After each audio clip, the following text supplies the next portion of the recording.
Salam, salam outsider, le débrief commence maintenant. Le Paris Saint-Germain a déjoué aujourd'hui face à Lens. À un moment donné, sincèrement, il faut qu'on soit sérieux. La performance que les Parisiens ont faite aujourd'hui face aux Lensois, c'est une performance qui est décourageante. C'est une performance qui n'est pas sérieuse. C'est une performance de comédien. Parce qu'à un moment donné, le PSG, comme j'ai eu à le dire plusieurs fois, leur ambition, c'est pas de gagner la Ligue 1. La Ligue 1, la Coupe de France, la Coupe de la Ligue ou n'importe quelle coupe qui puisse exister sincèrement dans ce pays-là, c'est pas ça le plus important parce qu'on sait que ça, ils peuvent le gagner. Là où on attend le PSG, c'est en Ligue des Champions. Et je vous l'ai dit plusieurs fois, en toute honnêteté, on est en décembre et Pochettino n'est pas l'homme de la situation. Parce que si Pochettino était l'homme de la situation, Paris n'aurait pas souffert qu'ils ont souffert face à Lens. Paris joue face à Lens. Aujourd'hui, tu sens que le coach de Lens, il a travaillé tactiquement le match. C'est là où tu vois qu'il y a une différence entre les deux coachs. Tu sens que le coach de Lens, il a travaillé tactiquement le match. Parce que pendant les 25 premières minutes, on va être sérieux, même pendant 90 minutes, les Parisiens ont du mal à sortir le ballon. Les Parisiens sont acculés, ils sont pressés. Sur certaines phases de jeu, j'avais l'impression que ce n'était pas Lens, que c'était Liverpool. Franchement, qu'on avait quitté le nord de la France pour le nord de l'Angleterre. C'est-à-dire qu'à un moment donné, moi, je ne comprends pas de où est-ce que, franchement, avec tout le respect que j'ai pour Lens, avec la saison parfaite que Lens a fait la saison passée, avec la saison que Lens fait cette saison, avec la victoire de Lens 3-2 au Vélodrome en début de saison, et j'ai eu l'occasion de le débriefer, malgré tout cela, dans quel monde est-ce que Paris, ils arrivent, ils se font marcher comme ça face à Lens? Après, tu veux nous faire croire, à nous qui regardons le football tous les jours, à nous qui avons passé notre samedi à regarder des matchs du lever du soleil au coucher du soleil, que tu vas gagner la Ligue des Champions. Mais tu veux nous prendre pour des tocards ou quoi que ce soit? C'est-à-dire qu'aujourd'hui, tu regardes le milieu de terrain du PSG, je me dis, ok, individuellement, ils sont forts, et je vous l'ai dit plusieurs fois, que Paris est très fort individuellement. Avoir Neymar, avoir Mbappé, avoir Di Maria, avoir tous ces joueurs extraordinaires là, tous les noms là donc, que je te cite, c'est des gars qui sont titulaires en équipe nationale. C'est des gars qui jouent en équipe nationale. À Lens, on va être très sérieux. Il y a des mecs qui sont forts, ils veulent même pas aller en équipe nationale. Donc à un moment donné, on va être sérieux. Dans quel monde, je dis bien, le PSG vient et se fait bouffer par Lens? Pendant 90 minutes durant, on va être très très sérieux. Il a fallu que Mbappé rentre pour que tu aies des têtes un tout petit peu. Icardi, il est sur le terrain, c'est un 9 mais qui sert à rien. Jamais vu ça de ma vie. Un numéro 9 qui est un attaquant et qui ne pèse pas. Icardi, aujourd'hui, en toute honnêteté, il est sur le terrain et à chaque fois qu'il est pertinent, c'est parce qu'il a laissé le ballon passer, il a fait une feinte. C'est tout. Mais tu ne peux pas nous feinter, nous. Parce qu'on sait que tu n'es pas bon. Kalimundo aurait mérité d'être dans cette équipe-là. Et pourtant, on l'a envoyé à Lens. C'est-à-dire qu'à Paris, à un moment donné, nous, on commence à être fatigués, quoi. Je vous l'ai dit ici plusieurs fois. On ne vous aime pas. Mais on veut vous aider. Mais on ne peut pas vous aider parce que vous n'écoutez pas. On vous a dit que votre club-là est mal géré. C'est du n'importe quoi ce qui se passe au PSG. C'est-à-dire que le coach, il est nul, mais vous allez le garder.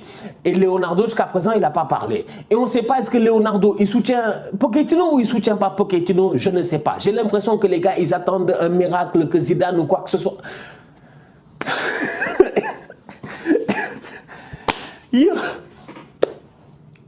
Non, le match que Paris a fait aujourd'hui, c'est terrible. Dans la même journée, j'ai vu Liverpool, j'ai vu le Bayern, j'ai vu Dortmund, j'ai vu City, j'ai vu tout le monde aujourd'hui. Toutes les grandes équipes ont joué aujourd'hui. Franchement, l'Inter, tout le monde a joué aujourd'hui. Et Paris, c'est eux les plus nuls de eux tous. C'était Paris. Tactiquement nuls.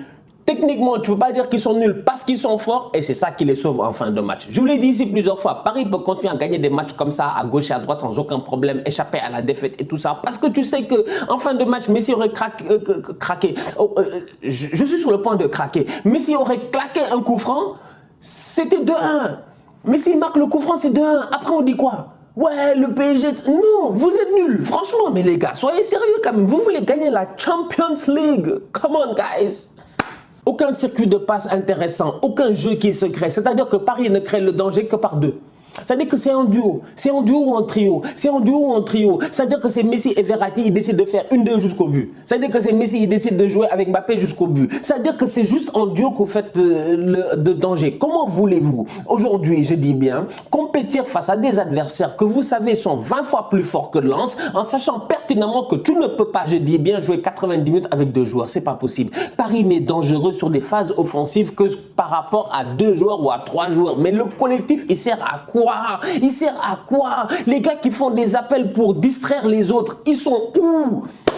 Mais c'est-à-dire qu'à Paris, des fois, tu regardes le jeu, tu te dis, mais attends, mon latéral qui doit faire un appel pour permettre d'ouvrir un peu d'espace, il est où? Il n'est pas là. Mon milieu de terrain qui doit s'intercaler dans le demi-espace, il est où? Il n'est pas là. Le gars qui doit soutenir Danilo quand lui, il est pris et qu'il est en infériorité, je dis bien devant sa défense, il est où? Il n'est pas là. Et les attaquants devant, quand ils doivent défendre, ils ne le font pas.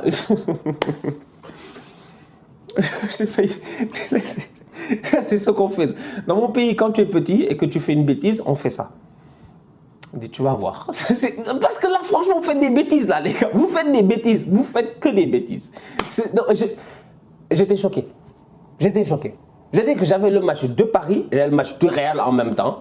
Et je regardais les deux matchs et j'étais comme, waouh, c'est pas la même chose. C'est vraiment pas la même chose. Je dis ça, on ne sait jamais. Ils vont faire des 0-0, des 0-0, penalty, 1-1, tout ça. Jusqu'en finale de Ligue des Champions, on ne va pas capter. En tout cas, Paris doit se gérer. Marseille a perdu 2-1 face à Brest. Bon.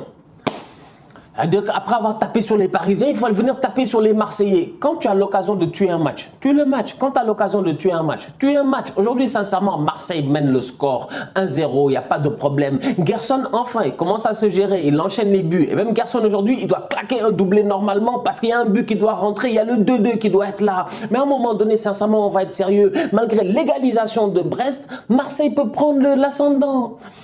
Plusieurs fois dans le match, Marseille peut prendre l'ascendant. Guendouzi, plat du pied sécurité. Il doit cadrer. C'est-à-dire qu'à un moment donné, je suis désolé, je regarde l'OM encore une fois et je me dis c'est dommage, c'est dommage, c'est dommage. Parce que cette équipe-là, qu'on le veuille ou non, j'ai l'impression qu'elle joue mieux sans Arkadiusz Milik. Encore une fois, Dimitri Payet est sur le terrain, mais il est parfait.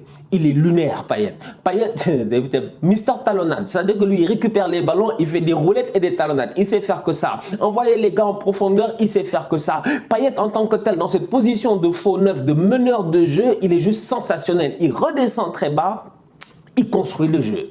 Il lance les gars dans le dos. Dimitri Payet a une vision de jeu qui est sensationnelle. Donc du coup, avoir Payet en faux neuf et avoir des Gerson, des Rongier, tout ça qui sont là à créer le surnom, des Conrad et tout, c'est pertinent. Mais dès que Milik arrive, le système de jeu change. Et c'est là où moi j'en veux à Sampaoli. Parce qu'aujourd'hui, je ne comprends pas. Marseille mène 1-0. Marseille se fait égaliser 1-1. Penalty, c'est des choses qui arrivent. Mais à un moment donné, sincèrement, comment peux-tu, je dis bien, sortir le boy Camara pour faire rentrer un attaquant?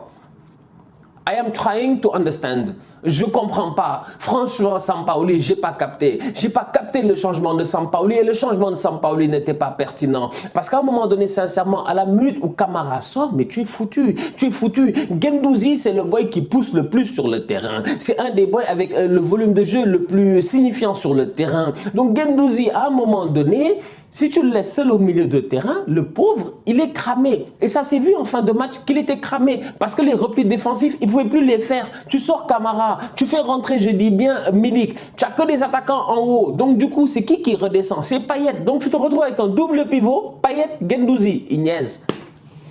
Non, il rigole. Franchement, il rigole. Sampaoli ne nous respecte pas. Moi, quand j'ai vu ça, j'étais choqué. J'ai dit, mais Sampaoli, même si Camara a un carton jaune, franchement, même si Camara a un carton jaune, soit tu fais du poste pour poste, mais tu déséquilibres pas ton équipe. À un moment donné, c'est peut-être Guendouzi que tu fais sortir, tu fais rentrer quelqu'un d'autre à sa place, mais ne me mets pas Payet devant la défense. Parce qu'en fin de match, sincèrement, dès que Payet, il est devant, il n'y a plus personne derrière. À part Guendouzi. Et Payet, quand il essaie de revenir avec Guendouzi, il n'a lui aussi ni le volume de jeu, ni la capacité de pouvoir, je dis bien, couvrir les défenseurs. Donc du coup, que veux-tu? Marseille perd 2-1. Très beau but de la part de Brest en passant. Excellent. Talonnade. Le gars, il a fait talonnade. C'est magnifique. Talonnade. Là encore, j'étais découragé, quoi. Parce que j'étais comme... Marseille doit gagner face à Brest. Marseille doit gagner face à Brest. Et Marseille a perdu 2-1 face à Brest. Que veux-tu? Sampaoli fait des choses tactiquement des fois que tu ne comprends pas. L'équipe allait bien, l'équipe jouait bien, l'équipe s'est certes fait surprendre, mais le changement défensif et la sortie de Boubacar Kamara, à mon humble avis, même s'il avait un carton jaune, ce n'était pas nécessaire. C'est un peu dommage, mais ce qui faisait la force de l'OM en début de saison, c'était ces jeunes-là. Amin Harit, Under. Comment il s'appelle encore? Bon, Conrad, il n'a pas encore commencé à step up. Mais il y avait quelques petits jeunes ailiers qui étaient pertinents. C'est eux qui étaient pertinents en début de saison. Bamba Dieng, tout ça. Mais là, aujourd'hui, tu te rends compte que Payet step up, Milik nous pose problème et les boys autour, ils ne se gèrent pas. Comme je dis, quand tu as l'occasion de tuer le match, il faut tuer le match. Marseille doit tuer le match face à Brest. Ils ne le font pas. En fin de match, ils subissent. Et Brest claque son but. C'est encore une fois dommage, franchement. Des points perdus comme ça, un week-end où Paris perd des points. La famille, on se capte très bientôt pour un nouveau débrief. D'ici là, on continue à liker, on continue à partager. On s'abonne, on s'abonne, on s'abonne. On est ensemble, on reste en santé. Tous outsiders.